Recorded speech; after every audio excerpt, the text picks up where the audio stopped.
샬롬 사랑하는 성도 여러분 안녕하세요. 고난주간이 시작되었습니다. 이 한 주간 동안 우리는 예루살렘으로 올라가신 예수님에 대해 묵상하고자 합니다. 이 묵상은 예수님의 탄생 이후부터 십자가에서 죽으시기까지 예수님의 전생애 중에서 예루살렘으로 올라가신 사건들 중 6개를 시간 순서에 따라 선택한 것입니다. 예루살렘으로 올라가신 예수님을 함께 묵상하며 고난주간을 주의 은혜 가운데 보내시기를 간절히 소망합니다.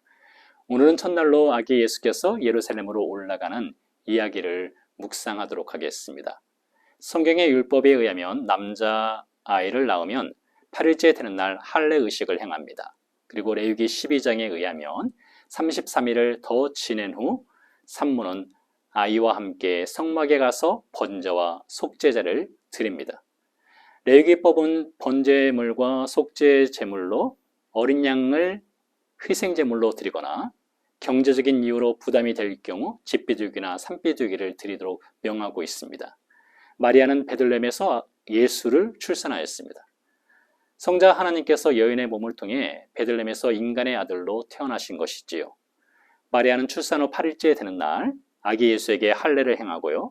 이후 33일째 되는 날 레위기의 정결법을 따라 마리아는 아기 예수를 품에 안고 베들레헴에서 대략 5, 6마일 정도 떨어진 예루살렘으로 올라갑니다. 이 장면을 누가복음의 기록자인 누가는 다음과 같이 증언합니다. 모세의 법대로 정결 예식의 날이 참에 아기를 데리고 예루살렘에 올라가니. 사람이 세상에서 가장 연약한 때는 아기로 태어났을 때입니다. 짐승은 태어난 지 얼마 안 되어 일어나 걷기도 하고 뛰기도 합니다. 그러나 유아는 그렇게 할 수가 없습니다. 발에 힘을 얻기까지 상당한 시간이 걸리지요.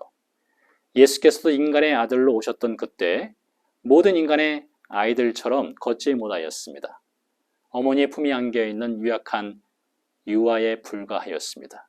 그래서 아기 예수의 첫 예루살렘 방문은 어머니 마리아의 팔과 발의 힘을 의지한 방문이었던 것이죠.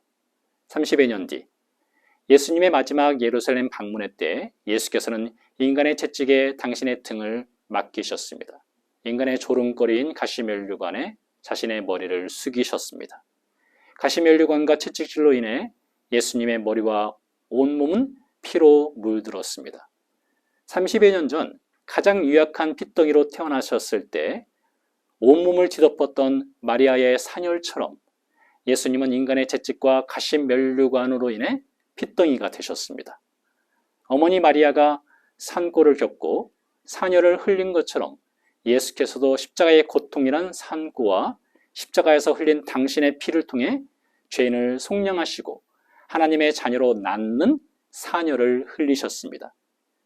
유아 때 어머니의 품에 안겨 예루살렘으로 올라가신 것처럼 십자가를 지실 힘조차 없으셨던 예수님을 대신해서 구레네 사람 시몬이 십자가를 지고 골고다를 올랐습니다. 마리아가 아기 예수를 품에 안고 예루살렘 성전으로 올라갔을 때 성전을 오고 가는 수많은 사람들은 마리아에게 그 어떤 눈길도 주지 않았습니다. 마리아는 그저 평범한 여인에 불과하였습니다. 그녀의 품에 안긴 아기 예수 역시 갓난아기일 뿐이었습니다. 이사야 선지자는 글로써 인간의 아들로 오신 예수의 초상화를 자세하게 그려냅니다. 그는 마른 땅에서 나온 뿌리와 같습니다. 고운 모양도 없습니다. 풍채도 없습니다. 흠모할 만한 아름다운 것도 없습니다. 이사야가 그린 예수의 초상화는 노바디였던 것입니다. 성전을 바쁘게 오고 가는 사람들, 마리아의 정결의식을 돕는 제사장들도 아기 예수를 노바디로 바라볼 뿐이었습니다. 그런데 오직 두 사람, 시몬과 안나만은 아기 예수의 십자가 운명을 미리 보았습니다. 30여 년 뒤 예수께서 마지막으로 예루살렘에 올라가셨을 때에도 아무도 예수님을 하나님의 아들로 메시아로 구원자로 알아보지 못하였습니다. 심지어 그의 제자들조차도 눈이 가리워져 있었습니다. 인간의 눈은 육신의 정욕과 안목의 정욕, 이생의 자랑에는 밝으나 인간으로 오신 예수를 보는 영적 눈은 없었던 것입니다. 오히려 예수를 향해 가짜 메시아, 가짜 하나님의 아들이라며 예수님을 골고다로 끌고 갈 뿐이었습니다. 아기 예수의 첫 예루살렘 방문은 번제와 속죄제를 위해 선택한 산비둘기 혹은 어린 집비둘기 둘과 함께하는 방문이었습니다. 비둘기를 희생제물로 바침으로 마리아는 부정함을 씻고 정결함을 얻었습니다. 30여 년 뒤 인간의 부정함을 씻기 위해 예수께서는 스스로 세상죄를 지고 가는 하나님의 어린 양이 되어주셨고 예루살렘으로 올라가셨습니다. 이렇게 아기 예수의 첫 예루살렘 방문에는 훗날 인간의 채찍과 가시멜류관, 십자가의 못으로 인해 핏덩이가 되실 예수, 노바디 예수, 희생제물이 되실 하나님의 어린 양, 이 모든 퍼즐들을 하나의 그림으로 완성하여 인간의 죄로부터 속량하실 그 모든 열정을 담아내고 있습니다. 아기 예수를 메시아로 알아본 시몬은 다음과 같이 고백합니다. 내 눈이 주의 구원을 보았습니다.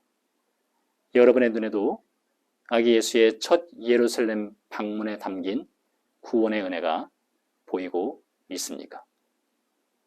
기도하시겠습니다. 살아계신 아버지 하나님, 감사와 영광을 주 앞에 올려드립니다. 고난주간 첫날입니다. 시몬의 고백이 우리의 고백이 되게 해 주시옵소서. 아기 예수를 통해 구원자가 되실 예수, 우리의 죄를 대속하실 예수 그리스도를 발견할 수 있는 믿음의 눈이 열리게 해 주시옵소서. 감사드리며 예수 그리스도 이름으로 기도드렸습니다. 아멘. 네, 감사합니다. 이제 개인 기도로 들어가시겠고요. 저는 내일 다시 여러분을 찾아뵙도록 하겠습니다. 감사합니다. 안녕히 계세요.